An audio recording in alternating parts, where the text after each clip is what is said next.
இந்த வீடியோவை உங்களுக்கு வழங்குவோர் மாலை முரசு செய்திகள் தொலைக்காட்சியின் படிப்போம் ஜெயிப்போம் உயர்கல்வியை தேர்ந்தெடுப்பதில் உள்ள சந்தேகங்களை தீர்க்கும் நிகழ்ச்சி தினமும் மாலை 5 மணிக்கு. வணக்கம். போஸ்டர் செட்கீஸ் வழங்கும் தமிழ்நாடு 360க்கு உங்களை வரவேற்பது நான் ராஜலட்சுமி கார்த்திக். தமிழகத்தில் உள்ள அனைத்து மாவட்ட நிகழ்வுகளையும் விரிவாக பார்ப்பதற்கு முன் தலைப்புச் செய்திகளை பார்க்கலாம். ராணிப்பேட்டையில் பொதுவழிச்சாலை மற்றும் சுடுகாட்டை தொழிற்சாலை உரிமையாளர் ஆக்கிரமித்துள்ளதாக புகார். உரிய நடவடிக்கை எடுத்து பயன்பாட்டிற்கு கொண்டு வர வேண்டும் என்று பொதுமக்கள் கோரிக்கை.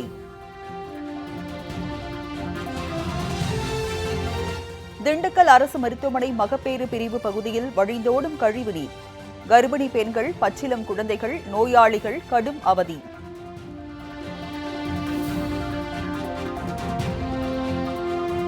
கோவை மாவட்டம் சூலூர் அருகே காலி குடங்களுடன் ஊராட்சி அலுவலகத்தை முற்றுகையிட்ட கிராம மக்கள். முறையாக தண்ணீர் வழங்க வலியுறுத்தி போராட்டம்.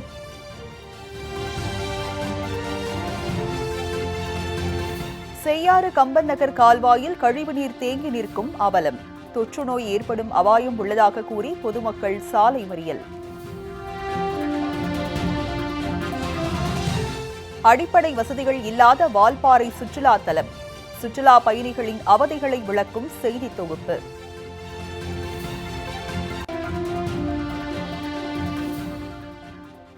இனி செய்திகளை விரிவாக பார்க்கலாம். ராணிப்பேட்டையில் பொதுவழிச்சாலை மற்றும் சுடுகாட்டை ஆக்கிரமித்துள்ள தொழிற்சாலை உரிமையாளரின் மீது உரிய நடவடிக்கை எடுத்து மக்கள் பயன்பாட்டிற்கு கொண்டு வர வேண்டும் என்று அப்பகுதி மக்கள் கோரிக்கை விடுத்துள்ளனர். ராணிப்பேட்டை நகராட்சிக்கு உட்பட்ட 8வது வார்டு லம்பா காலனியில் ஏராளமான மக்கள் வசித்து வருகின்றனர். இப்பகுதியில் உள்ள பொதுவழி பாதையை இப்பகுதி மக்கள் மற்றும் சுற்றியுள்ள 5 கிராமங்களை சேர்ந்த பொதுமக்கள் பல தலைமுறைகளாக பயன்படுத்தி வந்துள்ளனர். இந்த நிலையில் கடந்த 2021ஆம் ஆண்டு இச்சாலையை தார் சாலையாக அமைக்கும் பணி நடைபெற்றது.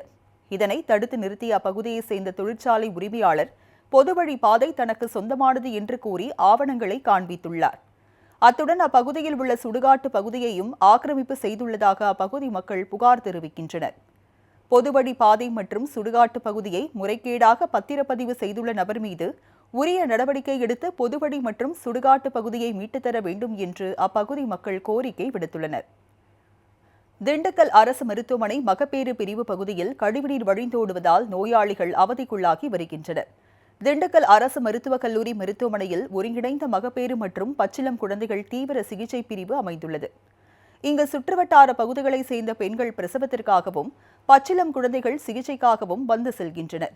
இந்நிலையில் இந்த பிரிவுக்கு முன்பாக உள்ள பாதாள சாக்கடையில் அடைப்பு ஏற்பட்டு கழிவுநீர் வெளியேறி அப்பகுதி முழுவதும் பாய்ந்தோடுகிறது. கடந்த 5 நாட்களாக கழிவுநீர் பாய்ந்தோடுவதால் துர்நாற்றம் வீசுவதுடன் கர்ப்பிணி பெண்கள் மற்றும் குழந்தைகளுக்கு தொற்று நோய் பரவும் அபாய நிலை ஏற்பட்டுள்ளது.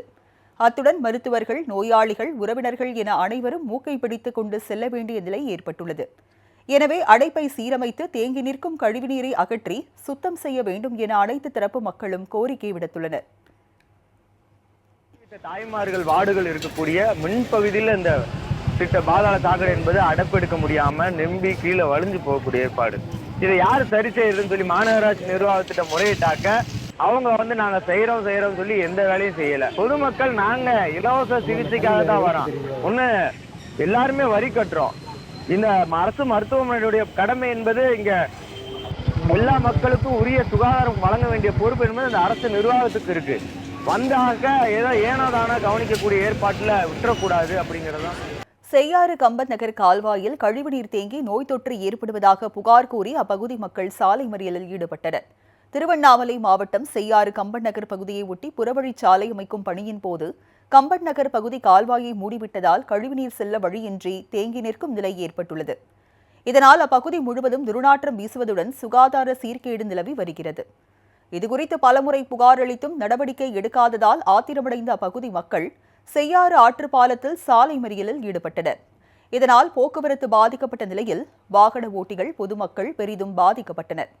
இதுகுறித்து தகவல் அறிந்து வந்த போலீசார் பேச்சுவார்த்தை நடத்தி அப்பகுதி முழுவதும் பார்வையிட்டு கழிவுநீரை அகற்ற உரிய நடவடிக்கை எடுக்கப்படும் என்று உறுதியளித்தனர். இதனைத் தொடர்ந்து போராட்டம் தற்காலிகமாக விலக்கிக் கொள்ளப்பட்டது. வல்லநாடு பகுதியில் ஒரே கிராமத்தை சேர்ந்த 30 பேருக்கு உடல்நலம் பாதிக்கப்பட்ட நிலையில் சுகாதாரத்துறையினர் மற்றும் உணவு பாதுகாப்புத்துறையினர் அப்பகுதியில் ஆய்வு மேற்கொண்டனர்.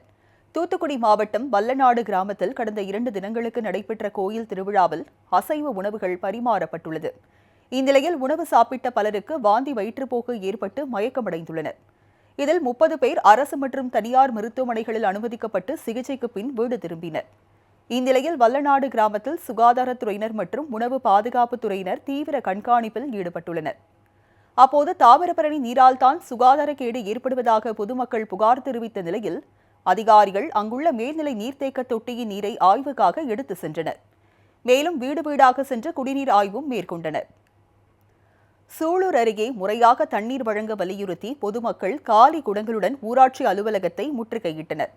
கோவை மாவட்டம் சூலூர் அருகே அப்பநாயகன்பட்டி கிராமத்தில் 7000த்திற்கும் மேற்பட்ட மக்கள் வசித்து வரும் நிலையில் இப்பகுதி மக்களுக்கு அத்திக்கடவு திட்டம் மூலமாக குடிநீரும் போர்வெல் மூலமாக உப்பு நீரும் வாரம் ஒருமுறை விநியோகிக்கப்பட்டு வருகிறது.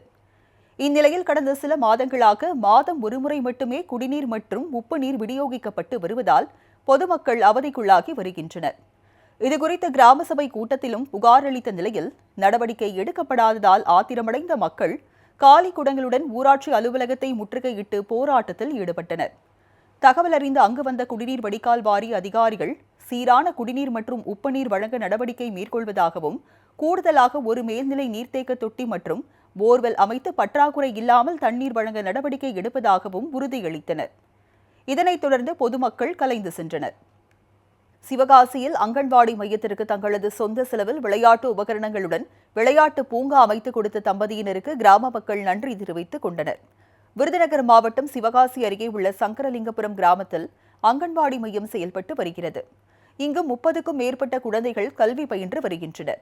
இந்நிலையில் குழந்தைகளின் நலனை கருத்தில் கொண்டு அதே கிராமத்தை சேர்ந்த ஓய்வு பெற்ற பொறியாளர் தம்பதியர்களான சிவபிரகாசம், சோபனா தம்பதியர் 1.5 லட்சம் ரூபாய் மதிப்பீட்டில் அங்கன்வாடி மைய வளாகத்தில் சிறுவர் பூங்கா ஒன்றை உருவாக்கியுள்ளனர். அத்துடன் அங்கன்வாடி குழந்தைகளுக்கு தேவையான விளையாட்டு உபகரணங்களையும் வழங்கியுள்ளனர். இவர்களின் இந்த உதவி கிராம மக்களை நெகிழ்ச்சியில் ஆழ்த்திய நிலையில் மூத்த தம்பதியினருக்கு கிராம மக்கள் நன்றி தெரிவித்துக் கொண்டனர்.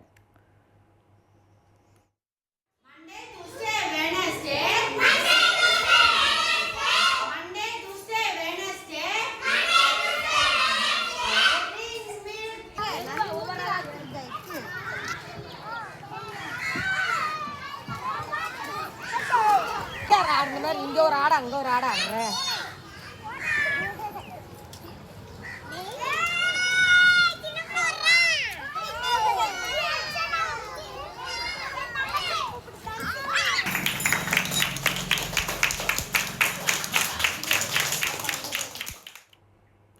கோடை வெயில் கொளுத்தி வரும் நிலையில் எலுமிச்சை பழங்களின் விலை கிடுகிடுவென உயர்ந்துள்ளது. தென்காசி மாவட்டத்தில் புளியங்குடி, கடையம் சுற்றுவட்டார பகுதிகளில் எலுமிச்சை பழங்கள் அதிக அளவில் சாகுபடி செய்யப்பட்டு வருகிறது.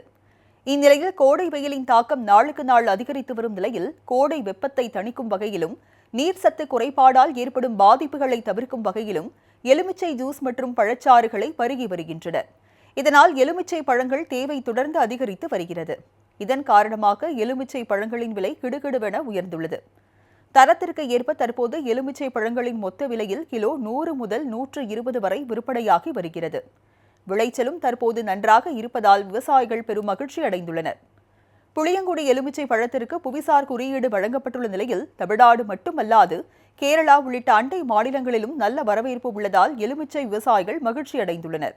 பருவமழை காலங்களில் ஆற்றில் ஏற்படும் வெள்ளப்பெருக்கில் இருந்து பாதுகாத்துக் கொள்ளும் முறை குறித்து பேரிடர் மீட்புப் படையினர் பாதுகாப்பு ஒத்திகை நடத்தினர். திருப்பூர் மாவட்டம் உடுமலை அருகே திருமூர்த்தி அணையில் பேரிடர் மேலாண்மை துறை சார்பில் பாதுகாப்பு ஒத்திகை நிகழ்ச்சி நடைபெற்றது. இதில் பருவமழை காலங்களில் ஆற்றில் ஏற்படும் வெள்ளப்பெருக்கில் இருந்து பாதுகாத்துக் கொள்ளும் முறை குறித்து பேரிடர் மீட்புப் படையினர் தத்ரூபமாக செயல் விளக்கம் அளித்தனர். வெள்ளப்பெருக்கால் பலத்த சேதம் ஏற்படும் போது பொதுமக்களின் உயிர் மற்றும் உடைமைகளுக்கு பாதிப்பு ஏற்படாதவாறு மீட்பு நடவடிக்கை மேற்கொள்வது குறித்து செயல் விளக்கம் அளித்தனர். வெள்ளத்தில் சிக்கியவர்களை மீட்பது, முதலுதவி அளிப்பது போன்ற முறைகளை செய்து காண்பித்து செயல் விளக்கம் அளித்தனர்.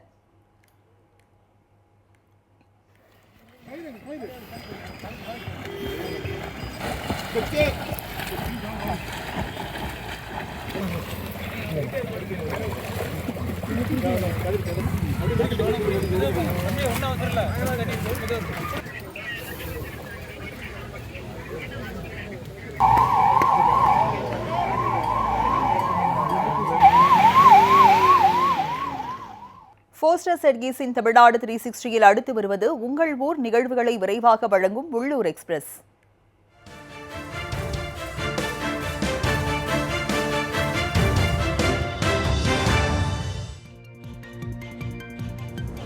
சேலம் மாவட்டம் தாரமங்கலம் அருகே உள்ள அமரகுந்தி ராசனூர் பகுதியில் கடந்த 15 ஆண்டுகளாக வாடகை கட்டிடத்தில் நியாய விலை கடை செயல்பட்டு வருகிறது. இந்த நிலையில் தேசிய ஊரக வேலைவாய்ப்பு திட்டத்தின் கீழ் கடந்த ஆண்டு நியாய விலை கட்டிடம் கட்ட அரசு உத்தரவிட்டது. ஆனால் 9 மாதங்கள் ஆகியும் கட்டுமான பணிகள் தொடங்கப்படவில்லை என்று புகார் கூறி அப்பகுதி மக்கள் போராட்டத்தில் ஈடுபட்டனர். இதனைத் தொடர்ந்து சம்பவ இடத்திற்கு வந்த அதிகாரிகள் பொதுமக்களிடம் பேச்சுவார்த்தை நடத்தி உரிய நடவடிக்கை எடுக்கப்படும் என்று உறுதியளித்தனர்.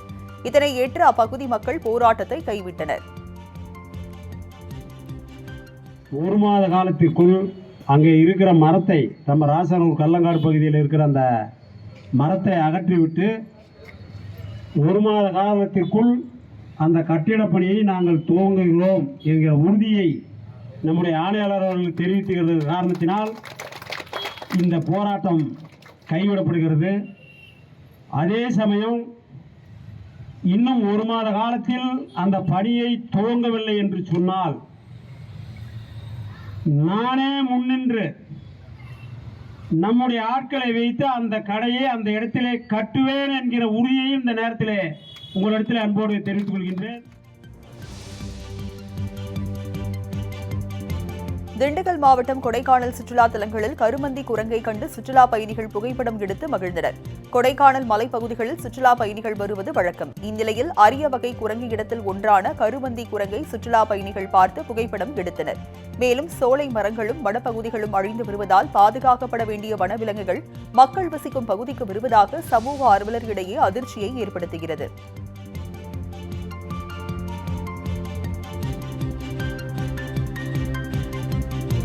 ஆனைமலை புலிகள் காப்பகம் பகுதியில் 2ஆம் கட்டமாக தாவர உண்ணிகள் கணக்கெடுப்பு தீவிரமாக நடைபெற்று வருகிறது. பொள்ளாச்சி வனசிறக பகுதிக்கு உட்பட்ட மடியன் சோலை வனப்பகுதியில் 3 நாட்கள் மாமிச உண்ணிகள் மற்றும் 3 நாட்கள் தாவர உண்ணிகள் கணக்கெடுக்கப்பட்டு வனத்துறை அலுவலகத்தில் ஒப்படைக்கப்படும். இதனைத் தொடர்ந்து 3 நாட்களுக்கு புலிகள் கணக்கெடுப்பு முடிந்த நிலையில் தாவர உண்ணிகள் கணக்கெடுப்பில் யானைகள், மான், காட்டெருமை உள்ளிட்ட விலங்குகளின் எச்சங்கள், நகக்கீரல்கள் மற்றும் தொலைநோக்கு பார்வை கொண்ட கேமராக்கள் மூலம் மலைகளில் தென்படும் விலங்குகள் குறித்து பதிவு செய்யப்பட்டது.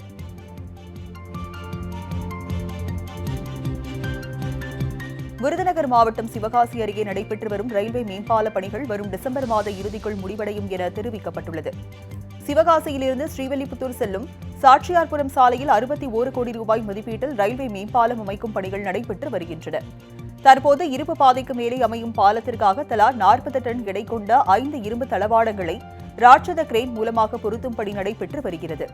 ரயில்வே மேம்பாலம் அமைக்கும் பணிகள் இதுவரை 70% நிறைவு பெற்றுள்ள நிலையில் வரும் டிசம்பர் மாத இறுதிக்குள் பணிகள் நிறைவு பெற்று மக்கள் பயன்பாட்டிற்கு கொண்டுவரப்படும் என அதிகாரிகள் தெரிவித்துள்ளனர்.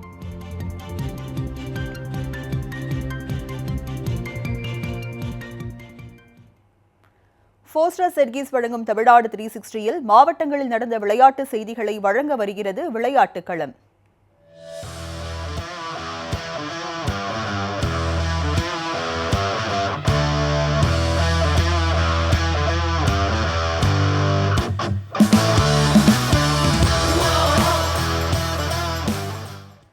ராஜபாளையத்தில் நடைபெற்ற தேசிய அளவிலான கூடைப்பந்து போட்டியில் 100க்கும் மேற்பட்ட வீரர் வீராங்கனைகள் பங்கேற்றனர். விருதுநகர் மாவட்டம் ராஜபாளையம் நகர கூடைப்பந்து கழகம் சார்பில் தேசிய அளவிலான கூடைப்பந்து போட்டி 6 நாட்கள் நடைபெற்றது. லீக் மற்றும் நாக் அவுட் முறைகளில் நடைபெற்ற போட்டிகளில் இந்தியாவின் தலைசிறந்த 12 அணிகளைச் சேர்ந்த 144 வீரர் மற்றும் வீராங்கனைகள் பங்கேற்றனர். மீனொல்லியில் நடைபெற்ற இறுதிப் போட்டியினை மாவட்ட எஸ்பி கண்ணன் தொடங்கி வைத்தார். விறுவிறுப்பாக நடைபெற்ற இறுதிப் போட்டியில் பரோடா வங்கி அணியினர் 78 புள்ளிகளுடன் முதலிடத்தையும், இந்திய ராணுவ அணியினர் 76 புள்ளிகளுடன் 2ஆம் இடத்தையும் பிடித்தனர். இதில் வெற்றி பெற்ற அணிகளுக்கு கோப்பைகளும் ரொக்க பரிசுகளும் வழங்கப்பட்டன.